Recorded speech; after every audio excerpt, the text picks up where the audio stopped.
Quelque chose d'étrange se cache à près de 2900 km sous nos pieds et nous aide peut-être, toi et moi, à rester en vie. Je parle de deux structures gigantesques sous l'Afrique et l'océan Pacifique qui pourraient contrôler le champ magnétique terrestre. Nos héros secrets sont des roches. En fait, des roches très spéciales. Elles se trouvent tout au bas du manteau terrestre et chacune est entourée d'un anneau de roche plus froide qui va du pôle Nord au pôle Sud. Elles sont immenses et brûlantes, à peu près de la taille d'un continent. Mais ce ne sont pas des terres cachées. Imagine plutôt des couvertures qui retiennent la chaleur. Et ces deux géants pourraient déformer le champ magnétique terrestre depuis des millions d'années. On va y venir, mais d'abord parlons de cette fameuse force invisible qui entoure notre planète. Le champ magnétique terrestre forme de grandes boucles, comme s'il y avait dans la planète un énorme aimant légèrement incliné. Il naît dans le noyau externe de la Terre. Au centre, il y a le noyau interne, une boule solide, ultra dense et incroyablement chaude. Cette chaleur pousse vers le noyau externe, une couche de fer liquide. Quand ce fer liquide chauffe, il se met à bouger, à tourbillonner et à brasser. Ces mouvements créent de puissants courants électriques. C'est ce qu'on appelle la géodynamo, le processus qui alimente le champ magnétique terrestre et demande une énergie folle. Et ce champ, on l'adore. Il agit comme un bouclier, protégeant la Terre du vent solaire dangereux et des rayonnements cosmiques. Sans lui, oui, toi, moi et tous les autres, nous ne pourrions pas vivre sur cette planète. Avec le temps, ce champ change. Sa force monte et descend. Et les pôles magnétiques nord et sud dérivent lentement.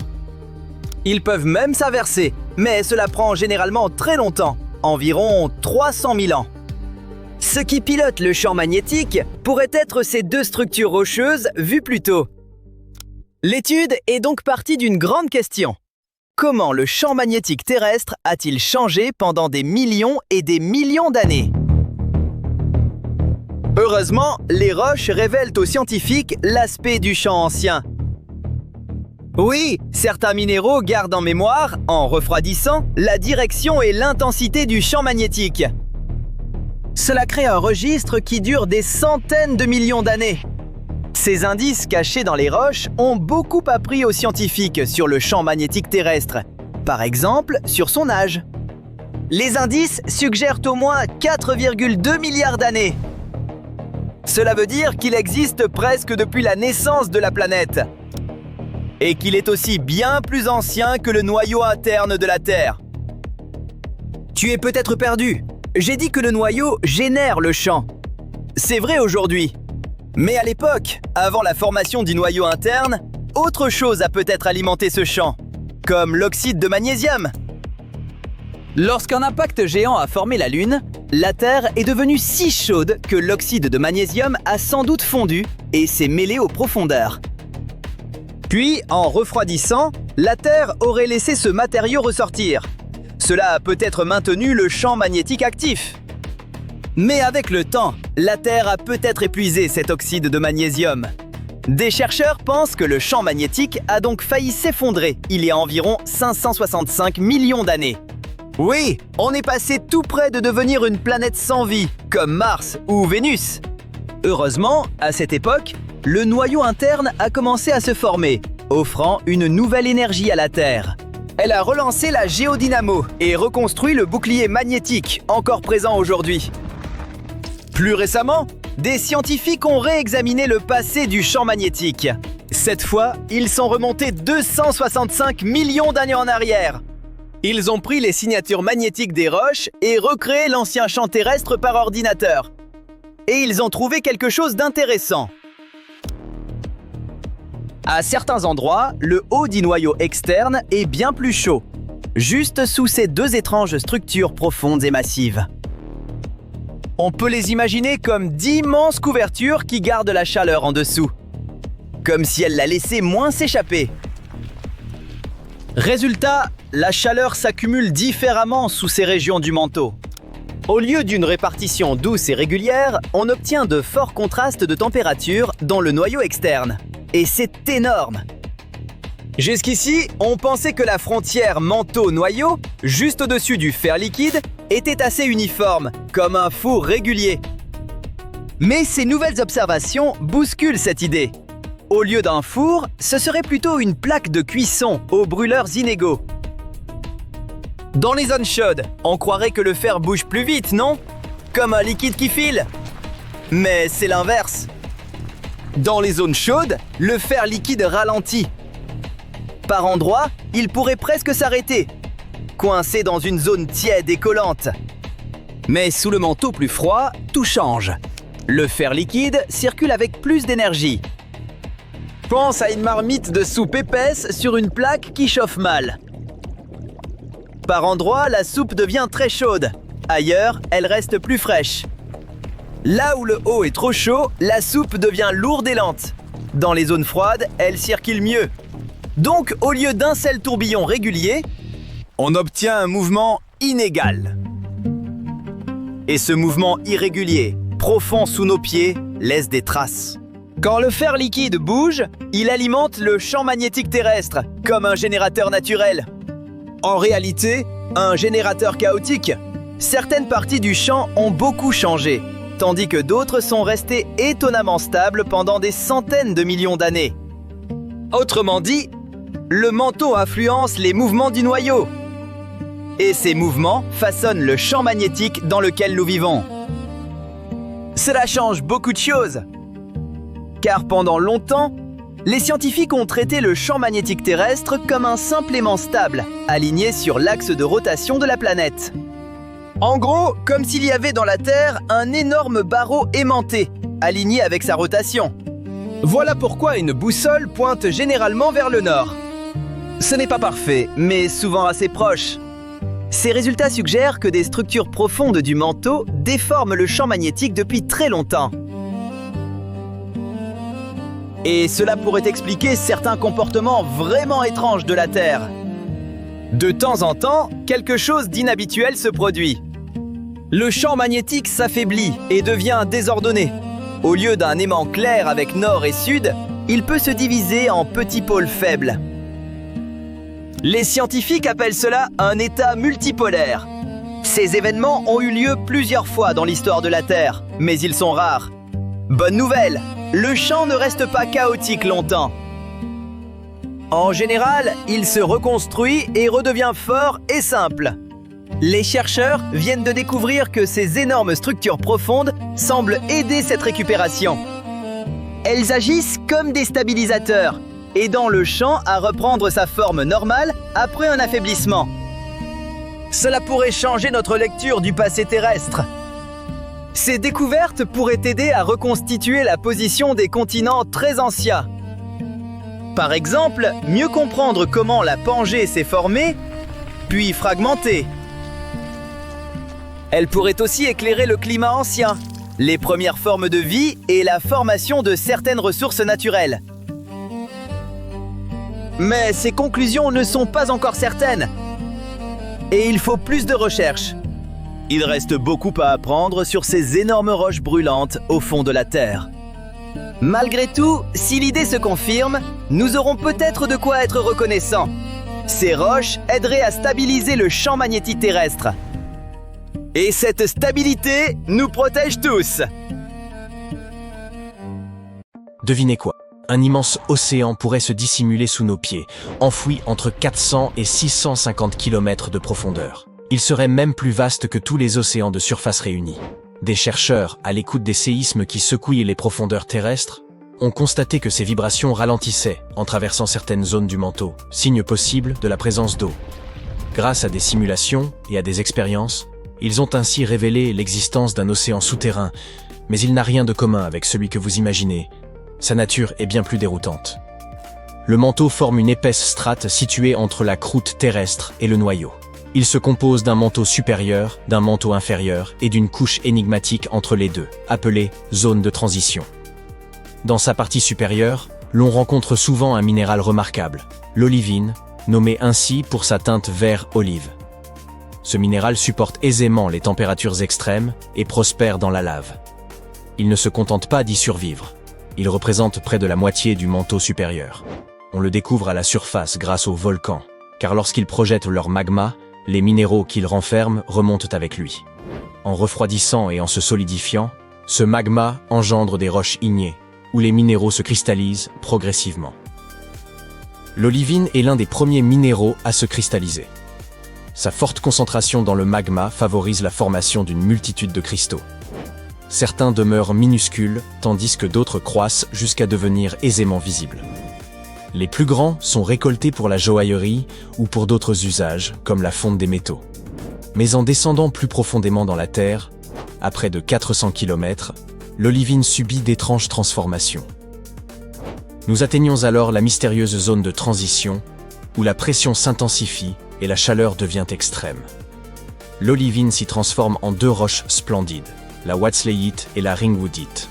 Tout comme l'olivine, elles apparaissent parfois à la surface grâce à l'activité volcanique. Ces pierres, d'un bleu-vert lumineux et au lustre vitreux, sont rares et de petite taille. On ne peut donc les exploiter en bijouterie et on les étudie principalement en laboratoire. Elles possèdent par ailleurs une propriété singulière. Leur structure leur permet d'absorber l'eau, un pouvoir que l'olivine ne possède pas. Il ne s'agit pas d'humidité réelle pour autant, mais d'une capacité à retenir les éléments constitutifs de l'eau, hydrogène et oxygène, dans leur réseau cristallin. Ceux-ci peuvent représenter jusqu'à environ 3% de leur masse. Ces deux minéraux jouent pourtant un rôle colossal dans la géologie terrestre. Ils influencent à la fois la conductivité électrique du manteau et sa viscosité, autrement dit sa capacité à s'écouler. Ces propriétés modifient la convection mantelique, la tectonique des plaques et même l'activité volcanique. Sans ces cristaux microscopiques, notre planète serait méconnaissable. Elle pourrait être presque entièrement submergée. Seuls quelques sommets émergeant des flots. Ils nous permettent aussi de mieux comprendre le comportement de l'eau dans son ensemble. La zone de transition se distingue par son caractère hydraté. C'est là qu'intervient une récente découverte majeure, l'existence d'un vaste réservoir d'eau souterrain. En étudiant le comportement de l'eau à de telles profondeurs, les scientifiques ont observé qu'à mesure que la ringwoodite, chargée en eau, s'enfonce vers le manteau inférieur, elle commence légèrement à fondre. Ce processus lui permet de libérer une partie de son eau, qui se retrouve ensuite piégée dans les profondeurs plutôt que de circuler librement. Toutefois, cette eau n'existe ni sous forme liquide, ni solide, ni gazeuse. Elle demeure chimiquement liée aux structures minérales environnantes. Il ne s'agit donc pas d'un océan au sens traditionnel du terme, mais d'une immense réserve aquifère enfouie. Cette découverte est capitale, car elle bouleverse notre compréhension du cycle hydrologique terrestre, révélant que l'eau circule aussi à travers des zones cachées au plus profond du globe. Une autre révélation fascinante au sujet de l'eau est qu'elle pourrait exister sous un mystérieux quatrième état de la matière. Nous la connaissons sous ses formes solides, liquides et gazeuses. Mais soumise à des pressions extrêmes dans des espaces infimes, elle adopte un état inédit appelé effet tunnel. Ce phénomène a été observé dans un minéral nommé béryl, au sein duquel se trouvent de minuscules canaux hexagonaux, d'à peine 5 atomes de largeur. Ces canaux se comportent comme de petites cages, capables de piéger des molécules d'eau isolées, à l'instar de la wachsleite et de la ringwoodite. Dans ces conditions extrêmes, les molécules d'eau ne suivent plus les lois de la physique classique, mais celles plus étranges et subtiles de la physique quantique. Le phénomène de tunnel quantique permet à certaines particules d'exister en plusieurs lieux à la fois ou de traverser des obstacles théoriquement infranchissables. Imaginez une balle qui, au lieu d'escalader une colline, se retrouve de l'autre côté, comme si elle l'avait traversée. Les atomes d'hydrogène présents dans le béryl se comportent de manière comparable à ces petites balles. Normalement, chacun d'eux occuperait une position bien définie, mais lors de l'expérience, les chercheurs ont constaté qu'ils apparaissaient simultanément à plusieurs endroits. Ensemble, ils formaient un motif rappelant deux anneaux ondulants, comme si les molécules d'eau s'étaient étalées en une forme circulaire diffuse. Cet état inédit de l'eau, jamais observé auparavant, transforme notre compréhension de son comportement sous conditions extrêmes et ouvre de nouvelles perspectives pour la biologie. L'ensemble de ces découvertes pousse les chercheurs à repenser l'origine véritable de l'eau terrestre. Élément vital à toute forme de vie connue, elle recouvre environ 71% de notre planète et compose également l'essentiel du corps humain. Comprendre comment l'eau apparaît dans l'espace et sur d'autres mondes pourrait donc nous guider dans la recherche de la vie extraterrestre. Selon l'une des principales hypothèses, lors de la formation de la Terre, les matériaux s'agrégeant pour constituer la planète contenaient déjà de l'eau, ou du moins les éléments nécessaires à sa création. La Terre prit forme il y a environ 4,5 milliards d'années. Sous l'effet de la gravité, notre planète naissante se constitua peu à partir de poussière, de gaz et de roches en orbite autour du jeune Soleil. Ces éléments s'assemblèrent progressivement pour engendrer les planètes du système solaire. Or, les régions internes de ce nouveau système étaient alors brûlantes. Bien trop pour que l'eau subsiste à l'état liquide. Elle se serait immédiatement évaporée dans l'espace. Toutefois, il est possible qu'une partie de cette eau ait été enfermée dans les roches primitives ayant bâti la Terre. Certains de ces blocs de construction contiendraient même davantage d'hydrogène que l'ensemble de nos océans actuels, ce qui expliquerait la présence d'eau jusque dans les profondeurs terrestres. Plus tard, l'activité volcanique aurait pu libérer cette eau emprisonnée sous forme de vapeur, qui se serait alors condensée avant de retomber sous forme de pluie, remplissant notre jeune planète de mers et de lacs. Une autre hypothèse suggère qu'après la formation de la Terre, l'eau aurait été apportée par des visiteurs cosmiques gorgés d'humidité, tels que les comètes et les astéroïdes venus s'écraser sur notre planète. Jadis, le système solaire interne était un lieu tumultueux et chaotique, à l'image de notre chaîne. Ha ha ha ha! Lorsque les planètes géantes modifièrent leurs orbites, un effet en chaîne s'ensuivit, connu aujourd'hui sous le nom de grand bombardement tardif. Cette période vit une pluie de blocs glacés s'abattre sur les planètes internes, dont la Terre. Pendant longtemps, les scientifiques crurent que cet épisode, accompagné de l'impact des comètes, avait constitué la principale source de notre eau. Toutefois, l'analyse chimique révéla que l'eau des comètes différait sensiblement de celle de nos océans. En revanche, l'eau contenue dans certains astéroïdes présentait une composition quasi identique à la nôtre. Certains échantillons renfermaient même des traces de matière organique. Il se pourrait aussi qu'une planète voisine nous ait prêté main forte. Il y a environ 4,5 milliards d'années, un astre de la taille de Mars, baptisé Theia, serait entré en collision avec la Terre. Ce choc cataclysmique fit fondre une partie du manteau terrestre et engendra la formation de la Lune. Peut-être Theia apportait-elle également de l'eau. Enfin, il n'est pas exclu que la Terre ait produit la sienne. Selon les lois de la chimie, l'hydrogène aurait pu réagir avec la roche en fusion des immenses océans de magma primitifs pour donner naissance aux premières mers. Il est d'ailleurs possible que tous ces scénarios soient avérés et que l'eau terrestre provienne de plusieurs sources. Ceci rend nos recherches plus ardues, mais révèle à quel point l'eau se montre versatile dans l'univers. Les chercheurs ont mis au jour le plus vaste réservoir d'eau de la chaîne des Cascades, dans l'Oregon. Dissimulé sous terre, il renferme un volume d'eau représentant plus du double de celui du lac Mead. Pour être précis, il contient au minimum 81 km3 d'eau, soit l'équivalent de près de 162 000 milliards de bouteilles. À raison d'une bouteille par jour, il vous faudrait environ 484 milliards d'années pour en venir à bout. Il n'est donc guère surprenant que cette découverte suscite tant d'enthousiasme. S'étendant sur environ 1100 km, de la Californie du Nord jusqu'à la Colombie-Britannique, la chaîne des Cascades abrite l'aquifère le plus vaste au monde. Les Hautes Cascades, situées en Oregon, sont constituées de roches volcaniques plus récentes, âgées d'environ 8 millions d'années, tandis que les cascades occidentales, bien plus anciennes, remontent à 45 millions d'années. Elles se distinguent par leur profond canyon. Les chercheurs se sont penchés sur la zone de transition entre ces deux formations, afin d'analyser la circulation de l'eau au sein de la roche et d'étudier l'évolution des processus volcaniques au fil du temps. Dans le cadre de cette étude, ils ont relevé les températures des roches à différentes profondeurs. C'est ainsi qu'ils ont fait la découverte de cet immense aquifère souterrain. En principe, la température des roches augmente avec la profondeur, car elles se rapprochent du noyau terrestre. Pourtant, dans certaines zones, elles restent étonnamment stables, même à de grandes profondeurs. Ce phénomène indique la présence d'eau circulant à travers la roche et la refroidissant. En d'autres termes, les cascades agissent comme un château d'eau naturel, retenant puis libérant progressivement l'eau vers les rivières. Ces découvertes géologiques revêtent une importance capitale pour deux raisons. D'une part, elles révèlent une réserve d'eau souterraine susceptible de devenir une ressource stratégique pour l'avenir. Toutefois, son évolution et sa capacité à résister aux transformations environnementales demeurent incertaines.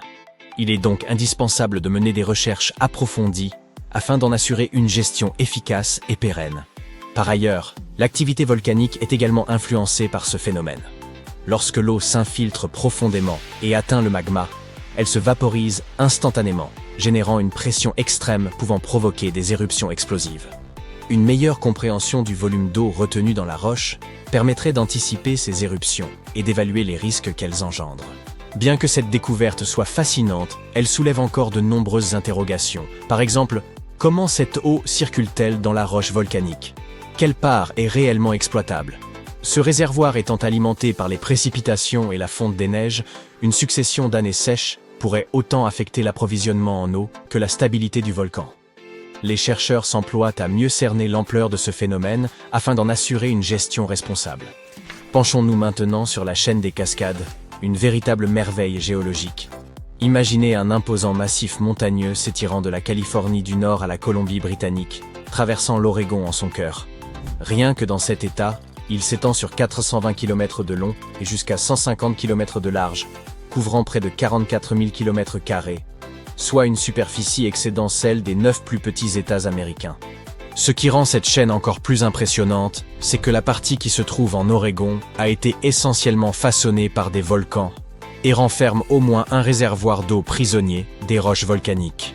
Elle doit son existence à la zone de subduction de Cascadia, où la plaque tectonique Juan de Fuca, un fragment de croûte terrestre situé sous l'océan Pacifique, s'enfonce progressivement sous l'Amérique du Nord. En plongeant, cette plaque subit des températures et des pressions extrêmes qui expulsent l'eau contenue dans la roche océanique. Ce phénomène abaisse le point de fusion du manteau terrestre, favorisant ainsi la formation de magma. Celui-ci remonte ensuite et alimente les volcans des Cascades. Ce processus s'inscrit dans la ceinture de feu, vaste réseau volcanique entourant le Pacifique, et illustre la dynamique permanente de ce gigantesque système géologique. Les cascades de l'Oregon se divisent en deux ensembles distincts, les cascades occidentales et les hautes cascades, qui présentent des caractéristiques très différentes. Les cascades occidentales, la partie la plus ancienne, se sont formées il y a environ 45 millions d'années. Elles se distinguent par un relief escarpé, profondément creusé par les cours d'eau, certains canyons atteignant jusqu'à 1100 mètres de profondeur. Autrefois le siège d'une intense activité volcanique, cette région a depuis été façonnée par l'érosion, qui en a progressivement remodelé le paysage. À l'inverse, les hautes cascades sont nettement plus récentes et bien moins érodées. Il y a environ 8 millions d'années, l'activité volcanique s'est déplacée, entraînant de nouvelles éruptions qui ont comblé d'anciens canyons et adouci le relief.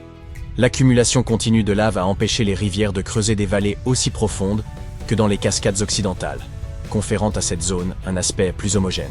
Ainsi, lorsqu'on compare ces deux régions, l'une apparaît fracturée et chaotique, tandis que l'autre semble plus uniforme et édifiée par les éruptions successives. C'est dans les hautes cascades que se trouvent certains des volcans les plus emblématiques de l'Oregon, notamment le mont Hood, le mont Jefferson, les Three Sisters et le Crater Lake, ce dernier étant issu de l'effondrement du mont Mazama après une gigantesque éruption. Contrairement aux petits volcans qui surgissent brièvement et crachent un peu de lave avant de disparaître en quelques années, ces vastes centres volcaniques sont actifs depuis des millénaires. Et en raison de leur grand âge, ils abritent des systèmes magmatiques d'une grande complexité. Ils produisent une large variété de magma, allant du basalte, une lave fluide et rapide, à l'andésite, la dacite et la rhyolite, cette dernière étant responsable des éruptions les plus violentes. Ainsi, si certains volcans se contentent de laisser échapper des coulées de lave, d'autres sont susceptibles de provoquer des explosions d'une ampleur dévastatrice. Un autre aspect fascinant de ces volcans à la longévité exceptionnelle est que leurs chambres magmatiques souterraines conservent leur chaleur extrêmement longtemps. C'est d'ailleurs ce qui fait des cascades l'un des meilleurs sites pour exploiter l'énergie géothermique. Une immense réserve de chaleur repose juste sous la surface, attendant d'être utilisée. Sans oublier le réservoir d'eau volcanique des cascades, dont l'avenir pourrait bien révéler des usages encore insoupçonnés. Par ailleurs, il ne faut pas oublier que les cascades appartiennent à la redoutable ceinture de feu, la zone la plus explosive de notre planète. Imaginez un gigantesque arc en forme de fer à cheval, encerclant l'océan Pacifique sur environ 40 000 km. Il s'agit de l'une des régions les plus actives du globe, où les plaques tectoniques de la Terre se déplacent sans cesse, s'entrechoquant et s'enfonçant les unes sous les autres. Ce processus est à l'origine de séismes d'une puissance inouïe, d'éruptions volcaniques majeures et de la formation de profondes fosses océaniques. La ceinture de feu suit les lignes de contact entre plusieurs plaques, parmi lesquelles on trouve les plaques eurasiennes, nord-américaines, Juan de Fuca, Cocos, Caraïbes, Nazca, Antarctique, indienne, australienne et philippine. Elles encerclent à elles toutes la vaste plaque pacifique. Ces plaques ne restent jamais immobiles. Elles se déplacent continuellement, s'affrontant ou glissant les unes sous les autres au niveau de leurs frontières, connues sous le nom de failles. Ce mouvement engendre une diversité de phénomènes spectaculaires. Des fosses abyssales aux volcans en passant par des séismes dévastateurs. Un des exemples les plus impressionnants de cette activité tectonique est la fosse des Mariannes, située à l'est de Guam. Avec une profondeur de 11 km, elle est la fosse océanique la plus profonde du globe. Elle résulte d'un phénomène appelé subduction, dans lequel une plaque est contrainte de plonger sous une autre, s'enfonçant progressivement dans le manteau terrestre. La fosse des Mariannes reste l'un des lieux les plus énigmatiques sur Terre. D'une profondeur vertigineuse, elle est soumise à une pression écrasante et à une obscurité totale, ce qui a longtemps laissé penser que la vie y était impossible. Pourtant, des formes de vie ont été découvertes dans ces abysses. En 2005, des chercheurs ont mis en évidence l'existence de minuscules organismes unicellulaires dans le Challenger Deep, le point le plus profond de la fosse des Mariannes. Ils ont également observé d'étranges concombres de mer, ainsi que des formations rocheuses aux teintes inattendues. De plus, la fosse abrite des cheminées hydrothermales, véritables sources chaudes sous-marines, où l'eau, malgré des températures extrêmes et une acidité redoutable, parvient à soutenir des formes de vie insolites et microscopiques. La ceinture de feu est également à l'origine de 90% des séismes mondiaux. Certains des tremblements de terre les plus dévastateurs de l'histoire y ont eu lieu, notamment le séisme de Valdivia au Chili en 1960, qui détient le record du plus puissant jamais enregistré, avec une magnitude de 9,5 sur l'échelle de Richter. Mais l'activité sismique n'est qu'un aspect du phénomène. Cette zone concentre également près de 75% des volcans de la planète. Certaines des éruptions les plus marquantes de l'histoire y ont pris naissance, à l'image de la terrible explosion du Tambora en Indonésie. En somme, la ceinture de feu figure parmi les régions les plus hostiles du globe. Pourtant, elle demeure une source intarissable de fascination. Qui sait quelles découvertes majeures les scientifiques y feront encore, à l'image du gigantesque aquifère identifié dans les Cascades. Enfouies dans les profondeurs de notre planète, deux énormes formations rocheuses intriguent les scientifiques depuis de nombreuses années. Disposées à l'opposé l'une de l'autre, l'une sous l'océan Pacifique, l'autre sous le continent africain, elles sont si singulières qu'elles ralentissent même la propagation des ondes sismiques. Ces entités portent le nom scientifique de superpanaches. Pourtant, il ne s'agit en réalité que de deux immenses concentrations rocheuses aux contours vagues. Plus vastes que des continents, plus énigmatiques que tout ce que recèle notre planète, et peut-être issues d'un autre monde. Jusqu'à peu, nul ne savait quelle était leur nature, ni leur origine, ni même la raison de leur présence. Ces énigmatiques structures pourraient renfermer les clés des dynamiques les plus profondes de la Terre, assez puissantes pour engendrer des séismes, éveiller des volcans, et peut-être même influer sur l'évolution du vivant. Désormais, nous approchons peut-être enfin de la vérité. Ces monstres géologiques reposent à près de 2900 km sous nos pieds. Chacun surpasse 100 fois en hauteur le mont Everest. Leur gigantisme défie toute interprétation rationnelle. Les chercheurs ont d'abord supposé qu'il s'agissait de résidus datant des origines de la Terre. Ils ont émis l'hypothèse qu'un objet colossal, entrant en collision avec notre planète il y a environ 4,5 milliards d'années, aurait engendré à la fois la Lune et ses amas. Selon une hypothèse répandue, cet impacteur pourrait avoir été Theia, une planète de la taille de Mars, autrefois située près de la ceinture d'astéroïdes, qui aurait percuté la Terre dans un lointain passé. D'autres penchent pour une origine plus locale. Ces masses pourraient être d'anciens fragments de croûte terrestre, repoussés dans les profondeurs du manteau par la lente dérive des plaques tectoniques. Or, une étude récente révèle que ces masses seraient en réalité d'immenses accumulations de croûte océanique, englouties par la Terre au fil de milliards d'années. Elles pourraient provenir des matériaux qui s'enfoncent dans les profondeurs lors des collisions entre plaques tectoniques. Durant plus d'1 milliard d'années, ces fragments de croûte auraient été happés par le manteau terrestre. Peu à peu, ils se seraient regroupés en deux gigantesques concentrations nichées au cœur de la planète. Pourtant, même si leur origine est commune, ces deux entités ne sont pas identiques. Il existe une région connue sous le nom de ceinture de feu du Pacifique, une vaste chaîne de volcans et de zones sismiques qui encerclent l'océan Pacifique. Or, le blob situé sous cette zone ne cesse d'évoluer et de croître, car il est sans cesse alimenté par de nouvelles roches de cette région. Les plaques tectoniques s'entrechoquent et l'une glisse sous l'autre, entraînant la vieille croûte océanique dans les entrailles de la Terre. Ce processus étant en cours, la masse du Pacifique est devenue plus dense, plus lourde et plus dynamique que sa contrepartie africaine. Telle une gigantesque fabrique de roches incandescentes, elle reçoit sans cesse de nouveaux apports et ne cesse de se transformer. Quant au blob africain, il est nettement plus ancien et plus stable que celui du Pacifique. Il est rarement nourri de matériaux neufs, ce qui explique pourquoi, avec le temps, il s'est davantage fondu dans le manteau environnant. De par sa plus faible densité, cette masse se comporte de manière différente. Elle s'élève plus haut dans le manteau terrestre, s'approchant à seulement 550 km de la surface. Cela pourrait expliquer la présence de si nombreux volcans et rifts en Afrique. Mais la question demeure, comment ces structures continuent-elles à évoluer? Selon certains chercheurs, d'immenses colonnes de roches brûlantes, que l'on nomme panaches mantéliques, pourraient s'élever des profondeurs de la planète, jouant ainsi un rôle dans le déplacement des plaques tectoniques du Pacifique. Si cette hypothèse s'avère exacte, alors ces vastes formations souterraines ne sont nullement figées. Elles seraient presque animées, tant elles semblent évoluer et modeler la surface terrestre. Mais en quoi sont-elles si importantes? Parce qu'elles pourraient façonner la surface de notre planète d'une manière encore insoupçonnée. Voyez-vous, ces structures pourraient d'abord influencer le champ magnétique terrestre, en modifiant la circulation de la chaleur à travers le manteau et le noyau. Elles pourraient aussi receler des indices sur l'histoire de la tectonique des plaques. Leur étude pourrait nous éclairer sur l'origine de la subduction, remontant à 4 milliards d'années, ou à une période bien plus récente. Il se pourrait aussi que ces masses soient les véritables marionnettistes de l'activité volcanique. Une théorie avance que les roches incandescentes responsables des points chauds volcaniques pourraient provenir directement de ces gigantesques structures nichées dans le manteau. Certains des volcans les plus imposants de notre planète, comme ceux d'Hawaï, d'Islande ou de Yellowstone, sont situés juste au-dessus des panaches que ces structures pourraient les produire. Si tel est le cas, ces blobs seraient peut-être à l'origine de la formation de continents, de bouleversements climatiques, voire d'extinctions massives.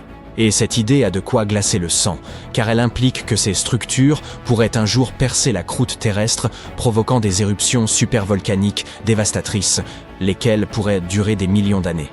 Sous la croûte terrestre sommeillent également des entités d'une nature inédite sur notre planète, les supervolcans.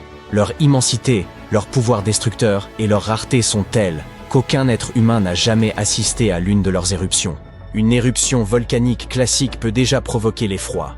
Des jets de lave s'élèvent dans les airs, des nuées de cendres asphyxiant l'atmosphère et des cités entières disparaissent sous un déluge de feu et de pierres. Mais un supervolcan, c'est un phénomène à part. Leurs explosions éventrent la croûte terrestre et donnent naissance à d'immenses caldeiras, dont certaines s'étendent sur plus de 50 km. Là où un volcan ordinaire rejette quelques kilomètres cubes de matière, un supervolcan en expulse plus de 1000. Une telle masse suffirait à recouvrir un continent entier sous une épaisse couche de cendres. Une telle éruption bouleverserait le globe. Tout débuterait par une colonne de feu projetée dans la stratosphère, suivie d'un voile de cendres occultant le soleil pendant des années, entraînant une chute des températures mondiales. Des régions entières pourraient se trouver ensevelies sous des mètres de cendres, rendant toute agriculture impossible. La famine, le froid glacial et cet air toxique pourraient anéantir des civilisations entières. Ce ne serait pas une simple catastrophe régionale, mais planétaire.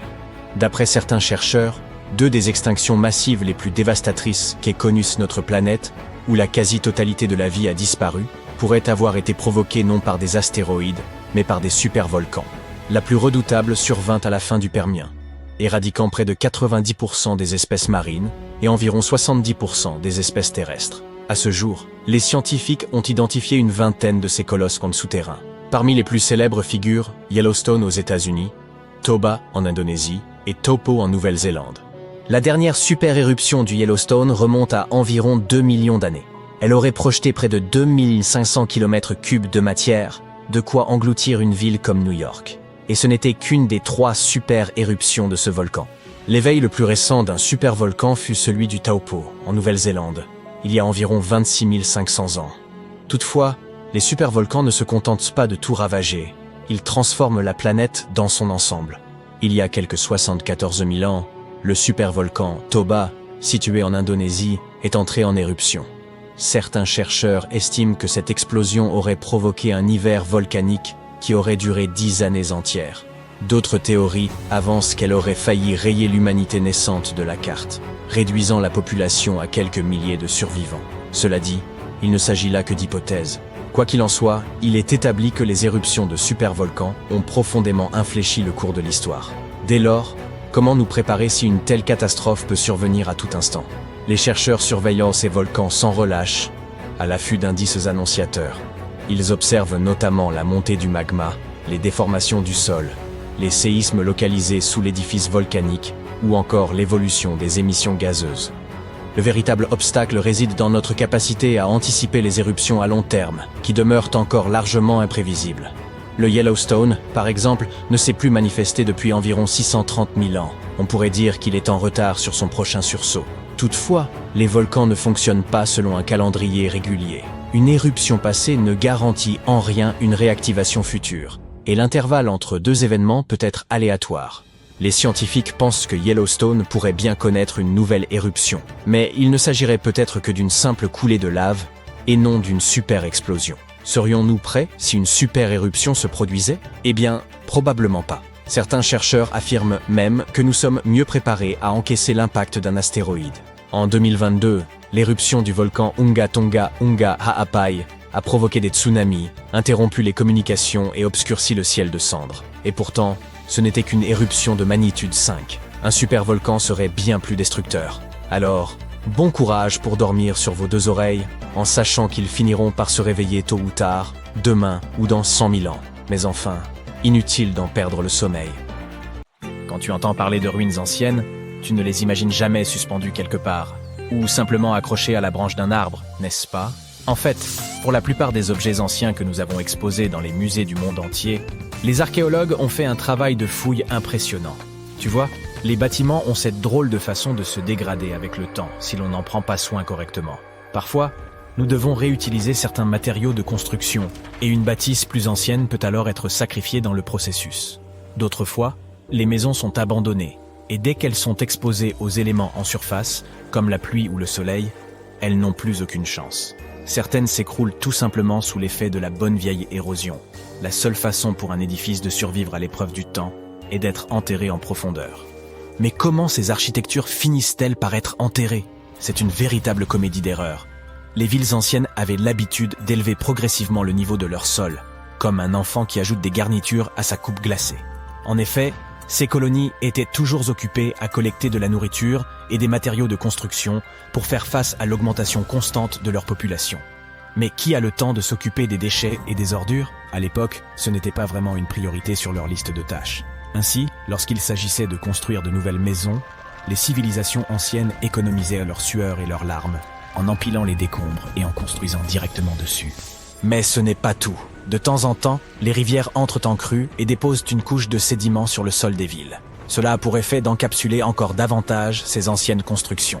Et dans les régions sèches, comme le désert, où le vent aime à montrer ses mouvements de danse de sable et de poussière, tu peux parier que c'était une lutte constante pour garder les établissements propres. Un exemple hilarant est celui du Sphinx, dont la tête était enfouie dans le sable jusqu'à ce qu'un groupe d'archéologues le mette au jour en 1917. Certaines villes anciennes ont fini par être recouvertes parce qu'elles étaient complètement abandonnées.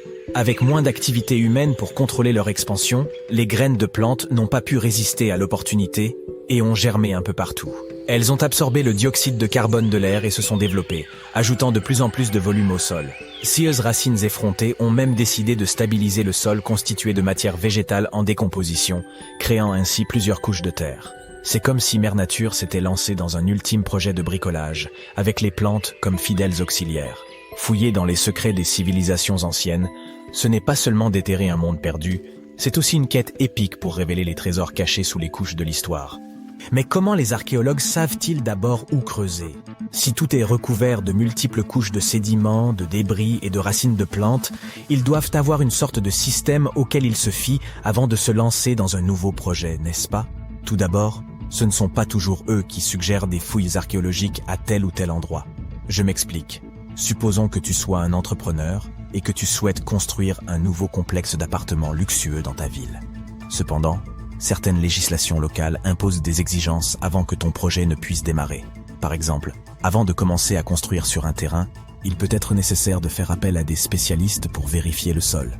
Ces personnes intelligentes peuvent être des archéologues, des géologues ou des paléontologues, et elles doivent garder un œil sur le processus en phase de développement. En cas de découverte d'artefacts ou d'écofacts, termes savants pour désigner des vestiges organiques, ces experts interviennent pour les fouiller et les étudier. Mais qu'en est-il des sites qui n'ont rien à voir avec les bulldozers et les chapeaux jaunes? Les archéologues ont plus d'un tour dans leur sac lorsqu'il s'agit de localiser les points chauds de l'Antiquité. Ils plongent dans les archives historiques et font un travail de détective. En recherchant de vieux documents et de vieilles cartes, ils peuvent reconstituer le puzzle de l'activité humaine dans une région donnée. Si un site a déjà été visité, c'est encore mieux. La découverte de traces de fouilles antérieures ou de récits historiques peut donner aux archéologues de nombreuses informations sur les endroits où poursuivre leur chasse au trésor. Avant de commencer à manier leur pelle, les archéologues se livrent à une sorte de balayage visuel. Armés d'un système de quadrillage, ils se promènent sur le site, à l'affût de tout artefact susceptible de se cacher juste sous la couche supérieure de la terre. Qu'il s'agisse d'outils en pierre taillée, de verres historiques ou même d'anciennes décharges, oui, elles ont aussi de la valeur. Ces explorateurs à l'œil vif peuvent repérer des signes d'activité humaine plus rapidement que la plupart des gens. S'ils tombent sur un hamac coquillé, terme savant pour désigner un dépôt d'ordures, ils savent avec certitude que l'homme a jadis habité cet endroit. Les archéologues ne se contentent pas de leur fidèle pelle. Ils disposent d'un arsenal de gadgets pour les aider dans leur recherche de merveilles cachées. Les outils géophysiques sont en quelque sorte leurs armes secrètes. Prenons l'exemple du résistivimètre. Cet appareil astucieux mesure la composante électrique du sol et tout élément ou artefact enfoui. Un mur enterré, par exemple, produira une résistivité différente de celle du sol environnant. Les magnétomètres et les géoradars fonctionnent de la même manière, mettant en évidence les indices potentiels de trésors anciens dans le sol. Et qui pourrait oublier notre vieil ami, le GPS? Il aide les archéologues à cartographier des emplacements précis, comme une carte au trésor high-tech les menant directement à leur pot d'or. Tu souhaites visiter virtuellement certains des sites archéologiques les plus importants du monde? Suis-moi. Au Royaume-Uni, par exemple, tu trouveras cet endroit intéressant appelé Stonehenge. C'est l'un des nombreux Henges répartis dans le pays, mais celui-ci est vraiment exceptionnel. Imagine cela. Des pierres anciennes et massives se dressent fièrement, disposées sous forme d'un anneau à l'extérieur et d'un fer à cheval à l'intérieur, avec quelques pierres plus petites pour faire bonne mesure. Et devine quoi? Ces pierres étonnantes existent depuis plus de 5000 ans. C'est ce que l'on appelle une longévité à toute épreuve. C'est là que les choses deviennent intéressantes. Selon le folklore local, le légendaire magicien Merlin a sorti sa baguette magique et a téléporté ces pierres massives depuis l'Irlande. Apparemment, des géants les avaient assemblées là-bas, mais Merlin a décidé qu'elles seraient bien plus belles à leur nouvel emplacement. D'autres pensent qu'il s'agit simplement des ruines d'un ancien édifice spirituel romain. Ces structures étonnantes ont été construites par nos ancêtres de l'âge du bronze. Avec leurs outils simples et leur technologie limitée, ils ont réussi à créer ce chef-d'œuvre monumental. Impressionnant, non ? Malheureusement, nous ignorons encore beaucoup de choses sur cette région. L'objectif initial de Stonehenge reste encore aujourd'hui un mystère. Certes, il existe de nombreuses théories, mais les scientifiques ne sont pas encore parvenus à se mettre d'accord sur le sujet. On sait cependant qu'il est parfaitement aligné pour accueillir le lever du soleil lors des solstices d'été et d'hiver. L'ancienne ville de Pompéi est un site archéologique tout aussi étonnant. Imagine un peu, le Vésuve, un fauteur de troubles notoires, a décidé de piquer une crise volcanique et a complètement recouvert cette ancienne ville romaine. Il l'a transformée en capsule temporelle, située à l'extérieur de l'actuelle Naples, en Italie. En 1748, une bande d'explorateurs aventureux est tombée sur Pompéi. Ils ont découvert alors un trésor de choses bien conservées. Des rues, des maisons, de la nourriture, probablement un peu périmée, des bijoux clinquants, des sculptures raffinées, des fresques colorées, des objets ménagers de tous les jours, et même des restes humains et animaux. C'était comme une fête archéologique épique. À première vue, Pompéi avait tout pour plaire. Des maisons et des villas de luxe, Une immense arène de 20 000 places, de jolies petites boutiques d'artisans, des lieux de rencontre comme des tavernes, sans oublier les endroits coquins comme ces bains luxueux où l'on pouvait se faire dorloter intensément. Il y a aussi le sanctuaire d'Apollon, où les gens se réunissaient pour leur culte quotidien. Et bien sûr, le cœur animé de la ville, le forum de Pompéi, où tous les gens branchés avaient l'habitude de se retrouver. Et devine quoi ? Pompéi est tellement cool qu'elle a été inscrite sur la liste du patrimoine mondial de l'UNESCO en 1977. C'est en quelque sorte le panthéon de l'histoire. Cette liste comprend également de nombreux autres bâtiments et sites célèbres, comme le Taj Mahal en Inde et l'Acropole d'Athènes en Grèce. Il y a des kilomètres de zones non découvertes sous la croûte terrestre dont nous ne pouvons même pas nous approcher. Les scientifiques ont découvert ce qui semble être des montagnes souterraines enfouies dans le manteau. Notre planète est divisée en 3 couches, la croûte, le manteau et le noyau. La croûte est l'endroit où vivent et prospèrent 8 milliards de personnes, des trillions d'arbres et des millions d'animaux. Il existe également différents types de croûtes dans la Terre et dans l'océan. La croûte océanique contient des roches uniques et est plus dense que la croûte terrestre. Nous voyons tous comment, dans les manuels scolaires, la Terre est divisée et codée par couleur pour montrer la croûte, le manteau et le noyau. Mais il existe aussi des couches spéciales entre les deux, dont beaucoup de personnes ne parlent pas. Le manteau est divisé en une partie supérieure et une partie inférieure, ce qui constitue la zone de transition. Comme le manteau agit en tant que centre de recyclage géologique, la tectonique des plaques ne se déplace pas seulement d'un côté à l'autre, mais aussi de haut en bas. C'est d'ailleurs pour cela que tous les volcans sont apparus.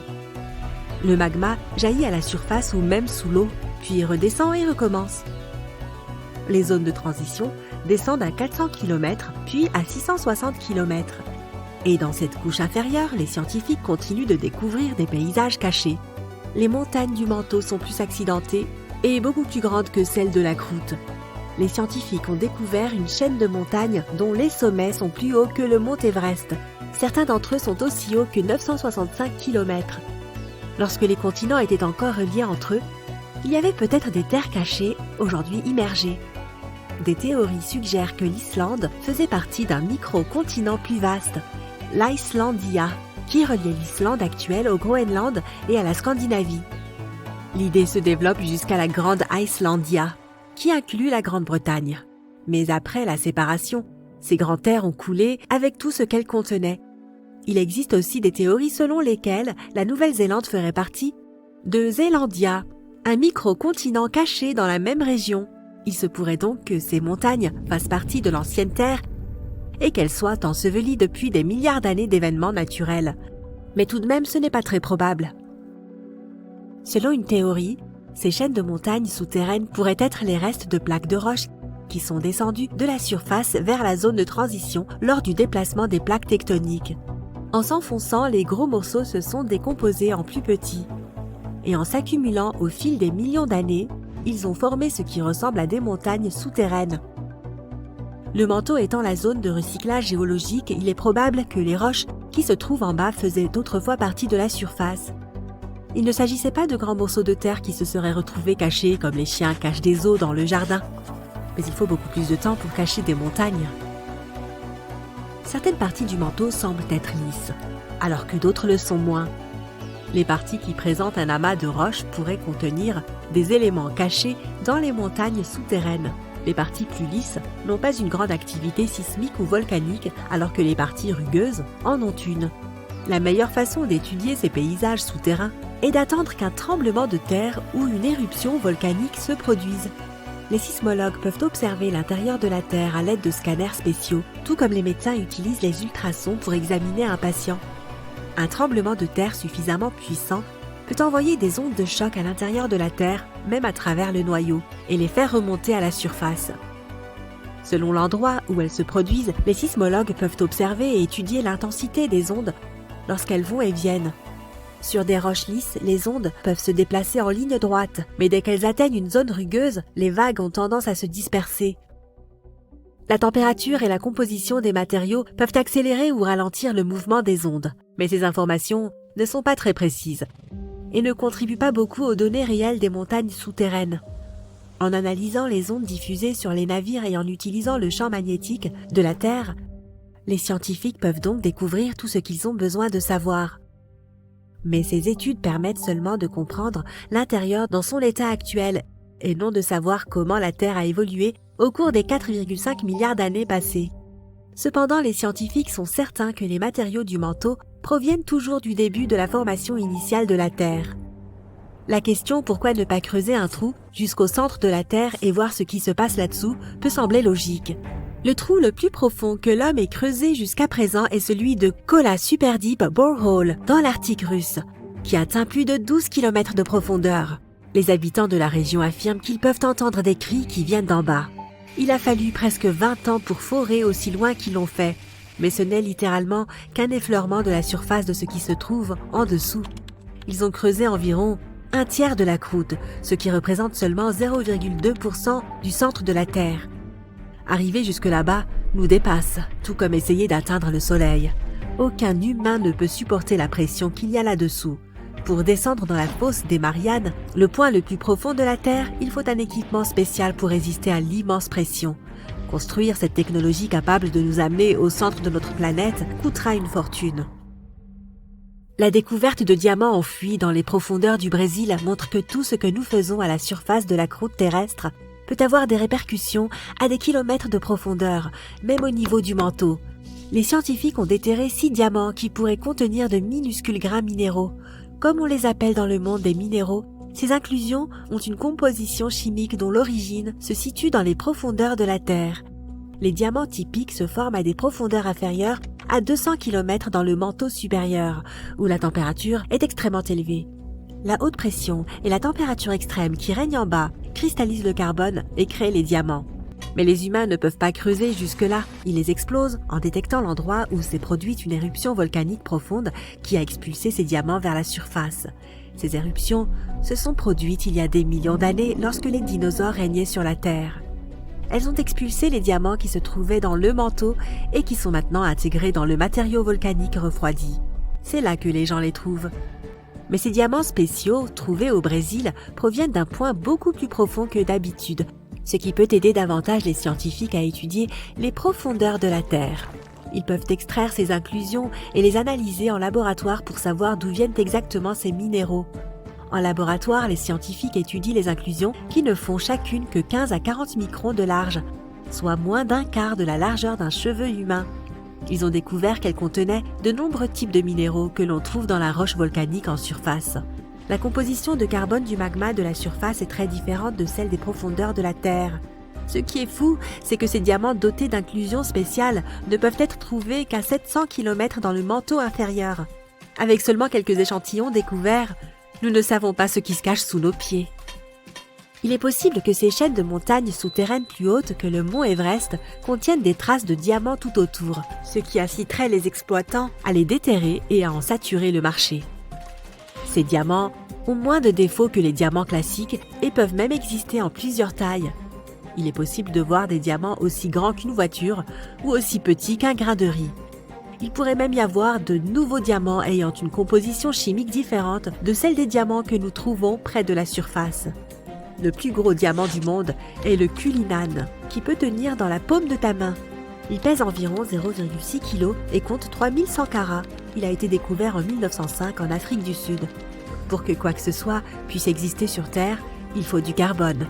Pour résumer, le cycle du carbone consiste à ce que les plantes et les algues libèrent du dioxyde de carbone dans l'atmosphère ou le dissolvent dans l'eau grâce à la photosynthèse. Il est converti en hydrate de carbone et stocké sous forme de graisse.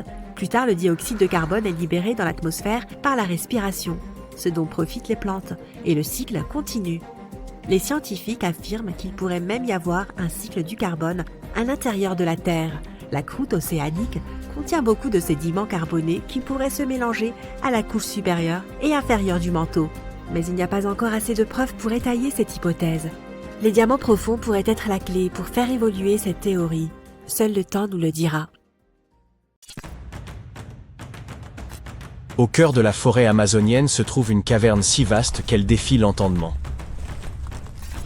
Longue de 610 mètres, elle est assez grande pour qu'un être humain puisse y circuler librement. Ses parois sont marquées de profondes griffures énigmatiques. Et ce n'est pas un cas isolé. Si vous vous rendez dans le sud du Brésil, vous trouverez plus de 1500 cavernes similaires. allant de modestes terriers à de véritables galeries monumentales.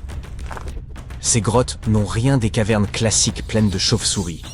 Il s'agit de ce que les chercheurs appellent des paléothériers, d'anciennes structures souterraines creusées par des bêtes si énormes qu'elles font paraître nos éléphants minuscules.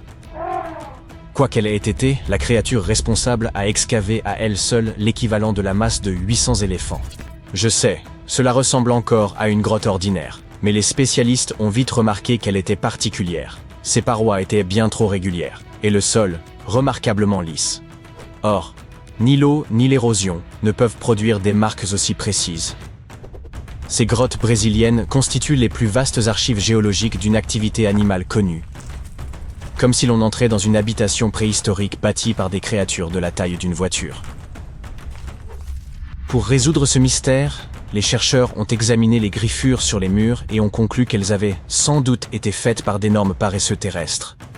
Une espèce nommée Valgyps, dont le poids pouvait avoisiner les 4 tonnes, et qui aurait pu dévorer en 3 jours l'équivalent de votre alimentation annuelle.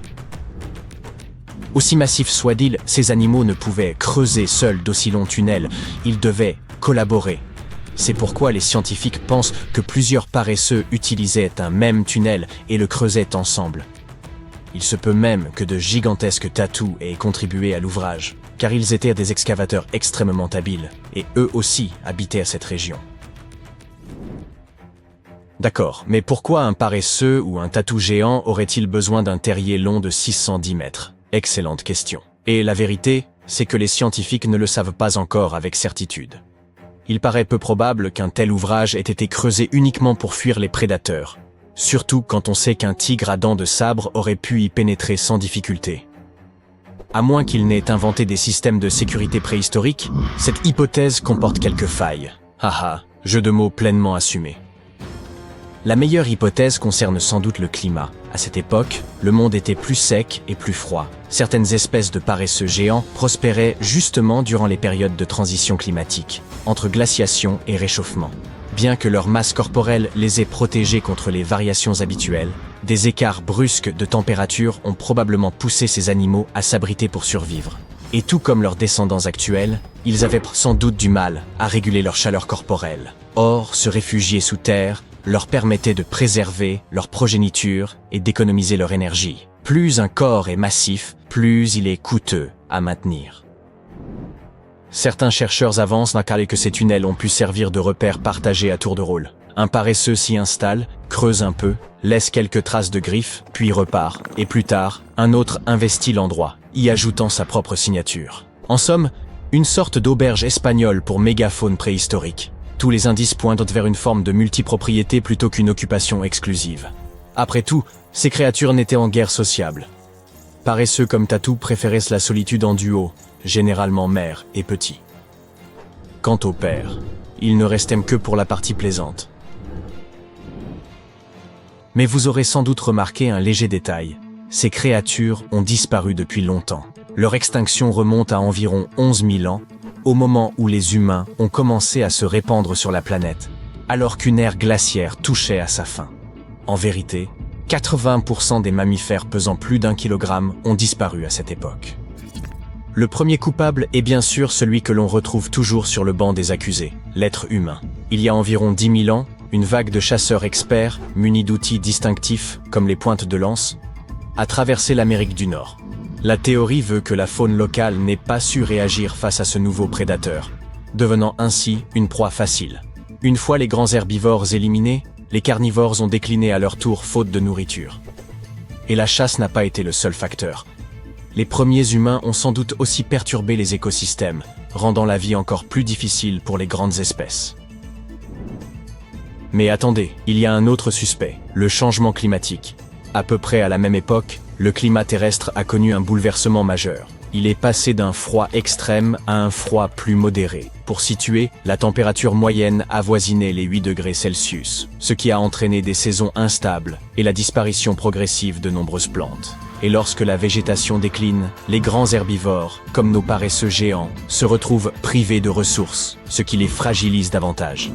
De nombreux chercheurs estiment aujourd'hui que les activités humaines et les bouleversements climatiques ont tous deux contribué à l'extinction, mais selon des modalités différentes suivant les régions. Ici, l'homme aurait rompu l'équilibre. Ailleurs, la nature seule aurait mené l'œuvre à son terme. Quoi qu'il en soit, cette conjonction fatale a scellé la fin des géants. Il s'avère qu'une taille colossale n'est pas toujours un avantage. Les grands animaux vivent plus longtemps et se reproduisent lentement, ce qui les rend extrêmement vulnérables lors des catastrophes. Et leur rétablissement est d'une lenteur dramatique.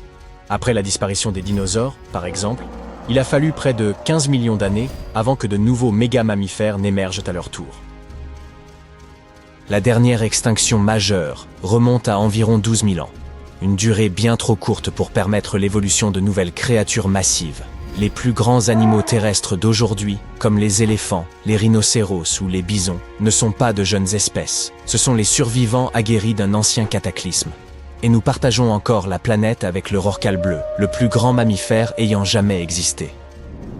Mais pourquoi certains animaux préhistoriques sont-ils devenus si énormes au départ? En réalité, la taille offre plusieurs avantages. Malgré tout ce que l'on sait sur l'extinction, elle protège des prédateurs et apporte un avantage dans la lutte pour la nourriture. Quand les herbivores prenaient de l'ampleur, les carnivores devaient suivre, sous peine d'être dépassés. L'environnement joue aussi un rôle fondamental. Les animaux à sang froid peuvent grandir davantage dans les régions chaudes afin de mieux dissiper la chaleur, tandis que les géants à sang chaud s'épanouissent dans les climats froids pour mieux conserver la leur. Un paléontologue a avancé que certains végétariens de taille démesurée avaient né besoin d'un ventre énorme juste pour digérer les plantes ligneuses de leur époque, comme s'ils transportaient un bar à salade dans leur abdomen.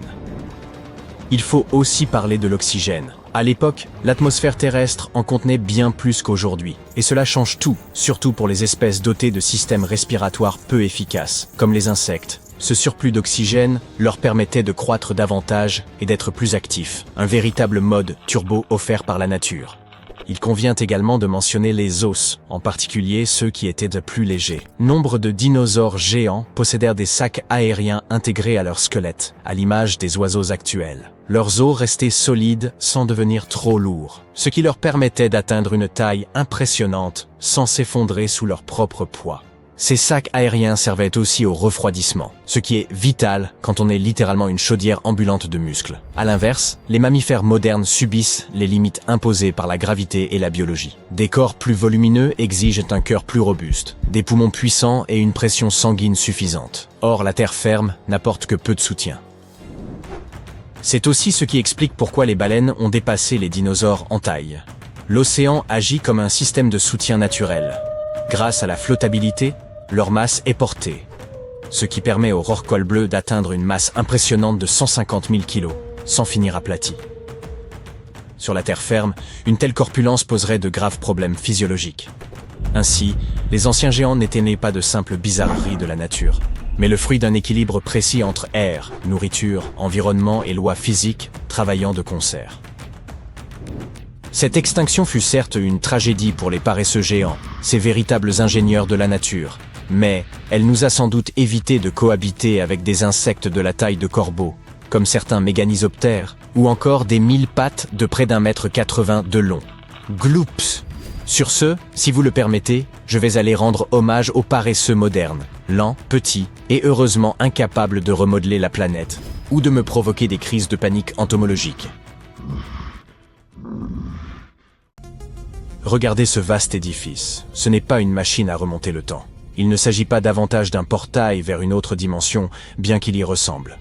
Cette installation remarquable, nommée Observatoire souterrain de neutrinos de Jiangmen ou Juno, est dissimulée à environ 700 mètres sous la surface. Elle a été conçue pour examiner l'une des particules les plus singulières et énigmatiques de notre univers, le neutrino. Souvent qualifiés de particules fantômes, ces derniers se révèlent presque impossibles à détecter, mais pourraient fournir des indices déterminants sur quelques-unes des grandes énigmes cosmologiques, l'origine de la matière ou encore la nécessité de réviser notre compréhension actuelle de la physique. Les neutrinos sont des particules subatomiques issues de réactions nucléaires, notamment au cœur du Soleil, dans les étoiles en explosion ou encore dans nos réacteurs terrestres. Ils constituent les deuxièmes particules les plus nombreuses de l'univers après les photons. Si vous placez votre main devant votre visage, des milliers de milliards de neutrinos la traversent en cet instant, sans laisser la moindre trace. Ils n'interagissent presque jamais avec la matière, ni avec votre corps, ni même avec un mur de plomb épais de plusieurs années-lumière. Cette quasi-absence d'interaction rend leur étude particulièrement ardue. Les neutrinos possèdent également un comportement très singulier. Ils se déclinent en 3 saveurs: vanille, fraise, chocolat. Non, attendez, je voulais dire neutrinos électroniques, muoniques et tauiques. Ils sont capables de passer de l'une à l'autre au cours de leur trajet. Ce phénomène, appelé oscillation, est intimement lié à leur masse, laquelle demeure l'un des grands mystères modernes. On ignore toujours leur masse exacte, ou même quel type est le plus lourd. Et c'est précisément là que Juno intervient.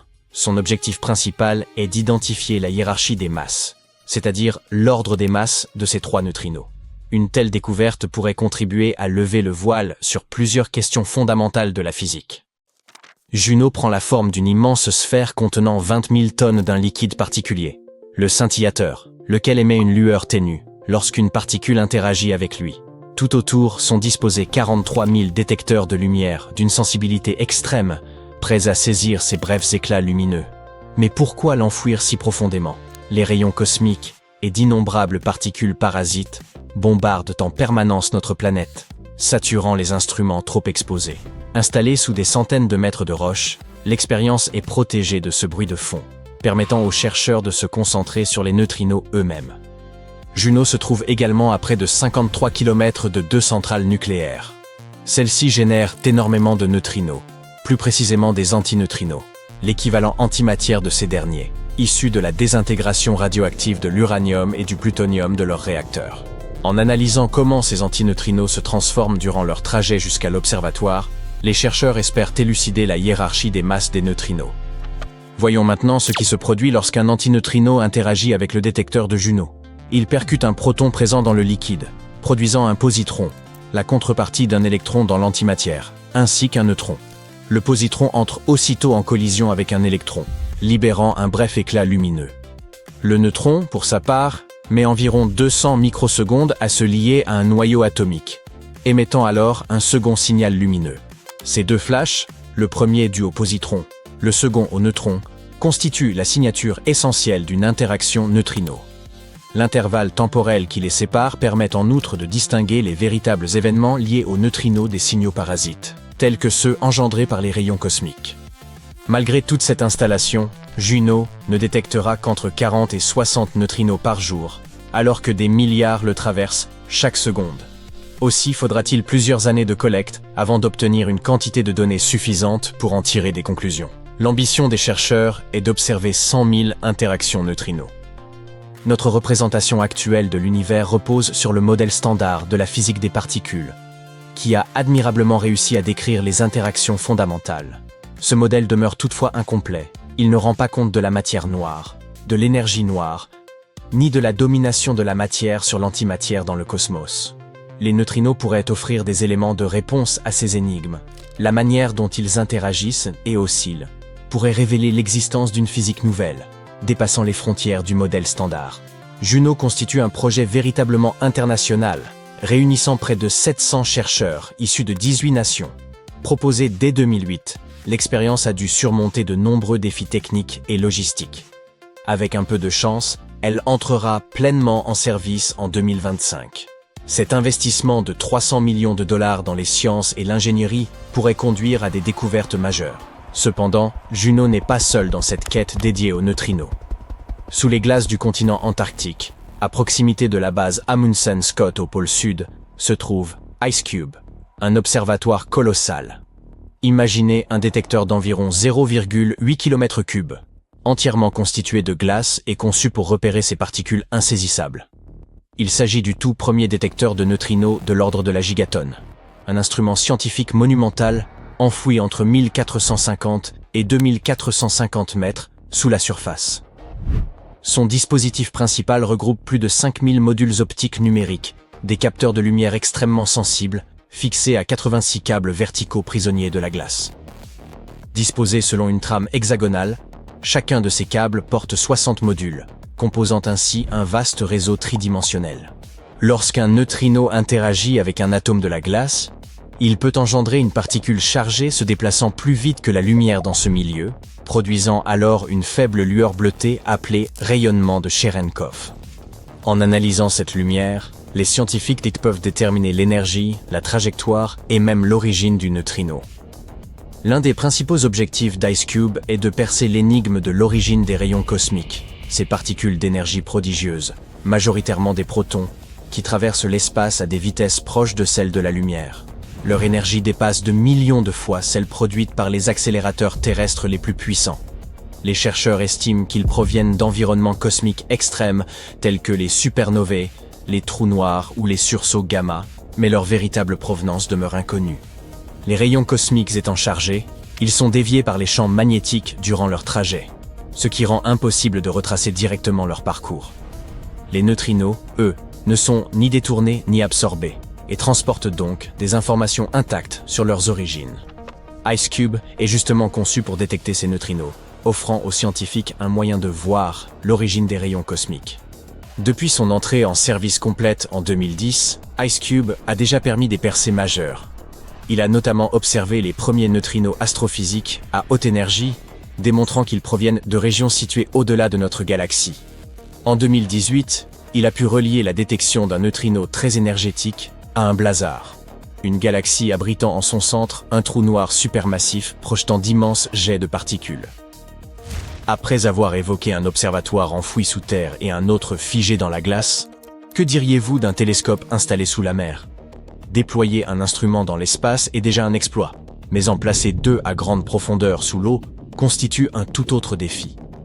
Songez à ces chercheurs en mission sur un navire en Méditerranée, affrontant pendant des semaines la houle et le mal de mer. Leur objectif n'est pas d'observer les étoiles, ils traquent eux aussi les neutrinos.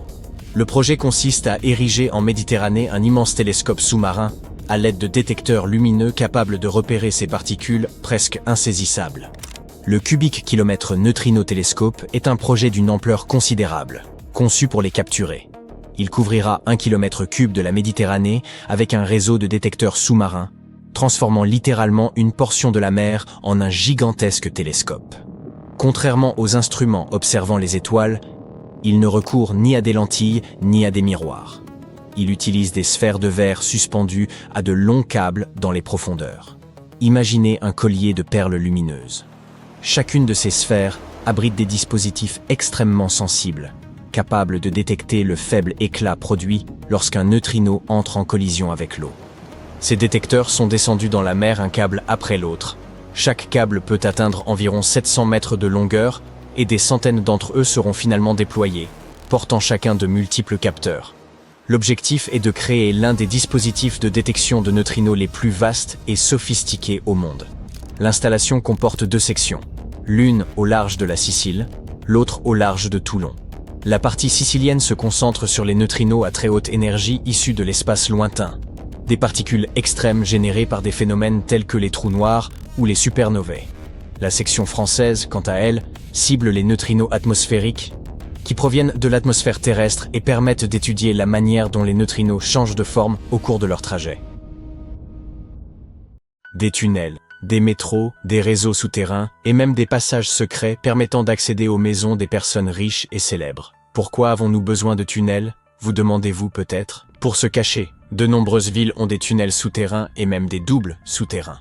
Maintenant, soyons clairs, ces passages ne sont normalement pas reliés entre eux, contrairement à la rumeur populaire selon laquelle il serait possible de se rendre d'Écosse en Turquie en empruntant des passages secrets construits il y a environ 5000 ans. Oui, si construire cela semblerait fou même aujourd'hui, imaginez à l'époque. Ces tunnels s'appellent officiellement des souterrains refuges. Et ils ont probablement été construits au Moyen-Âge. Mais nous ne connaissons pas la date exacte de leur création. C'est en Bavière qu'ils sont le plus nombreux, mais on en trouve aussi beaucoup en Grande-Bretagne et en France. Les souterrains refuges, qui sont absolument uniques dans le monde entier, se caractérisent par des couloirs étroits de forme ovale et des goulets d'étranglement appelés, en allemand, Schlupf ou Sleep-Outs en anglais. Malgré les spéculations, leur fonction reste un mystère. Cependant, certains de ces tunnels sont équipés de cheminées et même d'évents, ce qui pourrait signifier qu'ils servaient principalement d'abri. Datant du Moyen-Âge, peut-être même du XIIe siècle, Les souterrains refuges manquent de marqueurs archéologiques et nous n'avons aucun document historique à leur sujet. Il n'est donc pas surprenant que de nombreuses rumeurs circulent sur leur fonction. Certains scientifiques sont convaincus qu'il s'agissait d'espaces de stockage, bien que leur étroitesse rende cette hypothèse peu plausible. D'autres pensent qu'ils servaient de cachette aux agriculteurs lors des invasions tribales. Cependant, le fait qu'ils ne disposent que d'une seule entrée remet en question leur efficacité pour échapper aux menaces. Si vous vous sentez l'âme d'Indiana Jones et que vous souhaitez vous aventurer dans ces tunnels, vous avez de la chance. Quelques structures, comme l'Erdstahl Radgeblücken en Autriche, accueillent les visiteurs désireux d'en savoir plus. Cependant, la plupart des souterrains refuges sont fermés au public. Les origines de ces tunnels souterrains restent largement inconnues, tout comme leur véritable fonction. Et si vous vous dites « nous sommes au XXIe siècle, nous pouvons à peu près tout étudier », eh bien, vous vous trompez. Ce qui rend ces tunnels difficiles à comprendre, ce sont leurs dimensions réduites. Les méthodes d'arpentage traditionnelles s'avèrent souvent inadaptées dans de tels espaces. Pour résoudre ce problème, les scientifiques utilisent un appareil portatif équipé d'une caméra RVB, d'un gyroscope et de capteurs de profondeur haute résolution, ce qui leur permet de relever les moindres détails à l'intérieur des tunnels. Ils ont également recours à des techniques modernes telles que la topographie 3D dans l'espoir de découvrir les véritables origines et fonctions de ces tunnels. Une hypothèse suggère même qu'il s'agissait peut-être de logements mal conçus, abandonnés lorsque leurs insuffisances furent devenues évidentes. Pourtant, tout le monde n'est pas tout à fait d'accord avec cette idée. D'autres théories suggèrent qu'ils servaient à des fins spirituelles, tandis que selon l'idée la plus farfelue, ces tunnels seraient des vestiges de civilisations extraterrestres. Les experts pensent toutefois qu'ils servaient simplement à des fins pratiques, pour l'entreposage des biens ou comme cachette contre les pillards. Comme nous n'avons pas d'informations précises sur leur origine, il se peut que n'importe qui, même un paresseux, ait pu les construire. Non, je ne suis pas fou. Les paresseux peuvent effectivement construire des tunnels géants. Regardez plutôt. En 2009, un agriculteur du sud du Brésil conduisait son tracteur dans un champ de maïs lorsqu'il s'est soudainement enfoncé dans le sol. Il s'est vite rendu compte qu'il avait traversé le sommet d'un tunnel souterrain. Lorsque les chercheurs sont venus enquêter, ils ont trouvé un passage d'environ 2 mètres de haut sur 2 mètres de large, s'étendant sur environ 15 mètres, et ce juste au-dessous de la maison du fermier. En regardant de plus près, ils ont remarqué de profondes marques de griffes sur les murs. C'était la preuve que le tunnel n'avait pas été creusé par des hommes. Ce que ce fermier avait découvert était un paléofossé de mégafaune, un tunnel préhistorique creusé par des créatures anciennes, comme des paresseux ou des tatous géants, il y a plus de 10 000 ans. Je sais qu'il est difficile d'imaginer ces animaux, mais laissez-moi vous aider. Prenez un hamster. Maintenant, imaginez-le aussi gros qu'un éléphant. Et n'oubliez pas, ce hamster de 4 mètres de haut peut aussi marcher sur 2 pattes. À leur époque, il y a environ 15 millions d'années, et jusqu'à il y a 10 000 ans, de nombreuses espèces de paresseux et de tatous géants parcouraient les Amériques. Et certains creusaient bien ce genre de tunnel. Aujourd'hui, beaucoup de ces tunnels sont remplis de sédiments, même si certains restent dégagés, comme celui que notre fermier a découvert. Cette découverte de 2009 a suscité un vif intérêt, conduisant à la découverte de plus de 1500 paléofossés dans le sud du Brésil, ce qui en fait la région du monde où la concentration de tels sites est la plus élevée. Mais personne ne sait exactement pourquoi il y en a autant dans le sud du Brésil. Bien que certains paléofossés existent dans toute l'Amérique du Sud, on n'en a trouvé aucun en Amérique du Nord, ce qui est étrange, car ces énormes paresseux parcouraient tout le continent. La fonction exacte de ces grands tunnels reste un mystère, mais les scientifiques pensent qu'ils servaient d'espace post-natal pour la régulation de la température ou pour l'hibernation. Les tunnels se sont probablement développés au fil des siècles, à mesure que les générations successives de paresseux et de tatous les agrandissaient. Maintenant, jetons un coup d'œil au Fougou. Non, il ne s'agit pas de ce mets japonais très dangereux, ni d'une ville en Nouvelle-Guinée. Pour les voir, nous devons nous rendre au Royaume-Uni. Les Fougous sont également des structures souterraines, mais ils ne ressemblent pas exactement à des tunnels. Ce sont des structures en pierre sèche. Ils ressemblent à des grottes décorées à l'aide de pierres. On n'en a trouvé qu'une quinzaine jusqu'à présent, et la plupart se trouvent en Cornouailles. Selon les estimations, ces tunnels auraient été construits il y a environ 2400 ans, et ils sont encore en parfait état, ce qui est vraiment fascinant. À l'époque, les gens ne disposaient pas de machines modernes. Et pourtant, ces structures sont toujours là. Vous vous imaginez acheter un appartement aujourd'hui et apprendre qu'il sera toujours là dans 2 millénaires et demi? Pour en revenir à nos fougous, leur fonction supposée n'a rien d'extraordinaire. Ils pouvaient être utilisés à des fins spirituelles, comme cachette ou comme garde-manger. Cette dernière fonction est cependant un peu surprenante. Je suppose que ce n'est un secret pour personne que l'Angleterre est réputée pour son taux d'humidité excessif, et que si vous voulez bien conserver vos aliments, vous devez éviter l'humidité à tout prix. Sinon, vous pouvez dire bonjour à la moisissure et aux champignons. Mais les peuples anciens n'étaient pas bêtes du tout. Autrement, ils n'auraient pas survécu, et vous et moi ne serions pas là aujourd'hui. Ils utilisèrent donc peut-être ces fougous pour stocker certains produits, des produits présentant une moisissure naturelle, et contribuer ainsi à la conservation des denrées périssables, comme le lait, le beurre et le fromage. Mais bon, ce ne sont là que suppositions. La véritable fonction de ces tunnels reste inconnue. Ce qui rend les fougous uniques, c'est qu'il s'agit de tunnels construits délibérément, et non de mines creusées comme on en trouve au pays de Galles, par exemple. Ils ont été réalisés par l'excavation de tranchées profondes, puis revêtus de dalles de pierre de fête, avant qu'on y déverse du remblai. Tout cela demandait beaucoup de temps et d'efforts.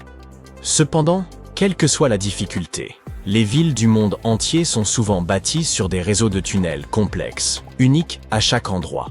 Par exemple, Paris est célèbre pour ses vastes carrières souterraines, qui ont été abandonnées il y a des années, mais qui présentent toujours un risque d'effondrement dans certaines zones. Londres possède l'un des plus grands réseaux de tunnels au monde, dont beaucoup ont été spécialement créés à des fins militaires. À New York, des rumeurs circulent sur l'existence de tunnels secrets, tandis qu'à Los Angeles, on trouve d'anciens tunnels datant de la Prohibition, utilisés par les bars clandestins.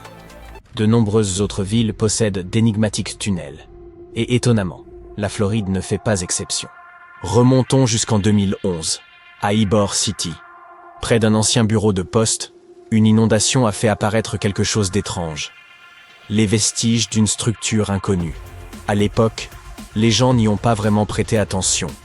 Et ce n'est que 7 ans plus tard que l'on a découvert quelque chose de vraiment fascinant.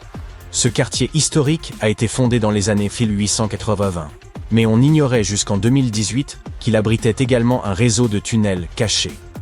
Nous ne l'avons découvert que grâce à des travaux de rénovation. Leur fonction exacte, bien sûr, est inconnue, mais la plupart des scientifiques sont convaincus qu'ils servaient à relier les premières salles de jeu au port de Tampa. Il est difficile de déterminer l'étendue de ce réseau de tunnels. En 2018, on a trouvé dans une maison historique de Seminole Heights des portes verrouillées menant à des tunnels datant des années 1920. Un habitant a même déclaré avoir parcouru un tunnel pendant une vingtaine de minutes. Selon certaines rumeurs, ces tunnels relieraient le fleuve Hillsborough à Ybor City. Les recherches se poursuivent, mais aucune nouvelle information n'a encore été dévoilée. Quand tu entends parler de ruines anciennes, tu ne les imagines jamais suspendues quelque part, ou simplement accrochées à la branche d'un arbre, n'est-ce pas? En fait, pour la plupart des objets anciens que nous avons exposés dans les musées du monde entier, les archéologues ont fait un travail de fouille impressionnant. Tu vois, les bâtiments ont cette drôle de façon de se dégrader avec le temps si l'on n'en prend pas soin correctement. Parfois, nous devons réutiliser certains matériaux de construction, et une bâtisse plus ancienne peut alors être sacrifiée dans le processus. D'autres fois, les maisons sont abandonnées, et dès qu'elles sont exposées aux éléments en surface, comme la pluie ou le soleil, elles n'ont plus aucune chance. Certaines s'écroulent tout simplement sous l'effet de la bonne vieille érosion. La seule façon pour un édifice de survivre à l'épreuve du temps est d'être enterré en profondeur. Mais comment ces architectures finissent-elles par être enterrées? C'est une véritable comédie d'erreurs. Les villes anciennes avaient l'habitude d'élever progressivement le niveau de leur sol, comme un enfant qui ajoute des garnitures à sa coupe glacée. En effet, ces colonies étaient toujours occupées à collecter de la nourriture et des matériaux de construction pour faire face à l'augmentation constante de leur population. Mais qui a le temps de s'occuper des déchets et des ordures? À l'époque, ce n'était pas vraiment une priorité sur leur liste de tâches. Ainsi, lorsqu'il s'agissait de construire de nouvelles maisons, les civilisations anciennes économisaient leur sueur et leurs larmes en empilant les décombres et en construisant directement dessus. Mais ce n'est pas tout. De temps en temps, les rivières entrent en crue et déposent une couche de sédiments sur le sol des villes. Cela a pour effet d'encapsuler encore davantage ces anciennes constructions. Et dans les régions sèches, comme le désert, où le vent aime à montrer ses mouvements de danse de sable et de poussière, tu peux parier que c'était une lutte constante pour garder les établissements propres. Un exemple hilarant est celui du Sphinx, dont la tête était enfouie dans le sable jusqu'à ce qu'un groupe d'archéologues le mette au jour en 1917. Certaines villes anciennes ont fini par être recouvertes parce qu'elles étaient complètement abandonnées. Avec moins d'activité humaine pour contrôler leur expansion, les graines de plantes n'ont pas pu résister à l'opportunité et ont germé un peu partout. Elles ont absorbé le dioxyde de carbone de l'air et se sont développées, ajoutant de plus en plus de volume au sol. Scieuses racines effrontées ont même décidé de stabiliser le sol constitué de matière végétale en décomposition, créant ainsi plusieurs couches de terre. C'est comme si Mère Nature s'était lancée dans un ultime projet de bricolage, avec les plantes comme fidèles auxiliaires. Fouiller dans les secrets des civilisations anciennes, ce n'est pas seulement déterrer un monde perdu, c'est aussi une quête épique pour révéler les trésors cachés sous les couches de l'histoire. Mais comment les archéologues savent-ils d'abord où creuser? Si tout est recouvert de multiples couches de sédiments, de débris et de racines de plantes, ils doivent avoir une sorte de système auquel ils se fient avant de se lancer dans un nouveau projet, n'est-ce pas? Tout d'abord, ce ne sont pas toujours eux qui suggèrent des fouilles archéologiques à tel ou tel endroit. Je m'explique. Supposons que tu sois un entrepreneur et que tu souhaites construire un nouveau complexe d'appartements luxueux dans ta ville. Cependant, certaines législations locales imposent des exigences avant que ton projet ne puisse démarrer. Par exemple, avant de commencer à construire sur un terrain, il peut être nécessaire de faire appel à des spécialistes pour vérifier le sol. Scieuses personnes intelligentes peuvent être des archéologues, des géologues ou des paléontologues, et elles doivent garder un œil sur le processus en phase de développement. En cas de découverte d'artefacts ou d'écofacts, termes savants pour désigner des vestiges organiques, ces experts interviennent pour les fouiller et les étudier. Mais qu'en est-il des sites qui n'ont rien à voir avec les bulldozers et les chapeaux jaunes?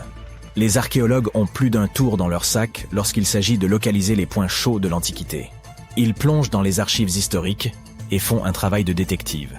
En recherchant de vieux documents et de vieilles cartes, ils peuvent reconstituer le puzzle de l'activité humaine dans une région donnée. Si un site a déjà été visité, c'est encore mieux. La découverte de traces de fouilles antérieures ou de récits historiques peut donner aux archéologues de nombreuses informations sur les endroits où poursuivre leur chasse au trésor. Avant de commencer à manier leur pelle, les archéologues se livrent à une sorte de balayage visuel. Armés d'un système de quadrillage, ils se promènent sur le site, à l'affût de tout artefact susceptible de se cacher juste sous la couche supérieure de la Terre. Qu'il s'agisse d'outils en pierre taillée, de verres historiques ou même d'anciennes décharges, oui, elles ont aussi de la valeur. Ces explorateurs à l'œil vif peuvent repérer des signes d'activité humaine plus rapidement que la plupart des gens. S'ils tombent sur un hamac coquillé, terme savant pour désigner un dépôt d'ordures, ils savent avec certitude que l'homme a jadis habité cet endroit. Les archéologues ne se contentent pas de leur fidèle pelle. Ils disposent d'un arsenal de gadgets pour les aider dans leur recherche de merveilles cachées. Les outils géophysiques sont en quelque sorte leurs armes secrètes. Prenons l'exemple du résistivimètre. Cet appareil astucieux mesure la composante électrique du sol et tout élément ou artefact enfoui.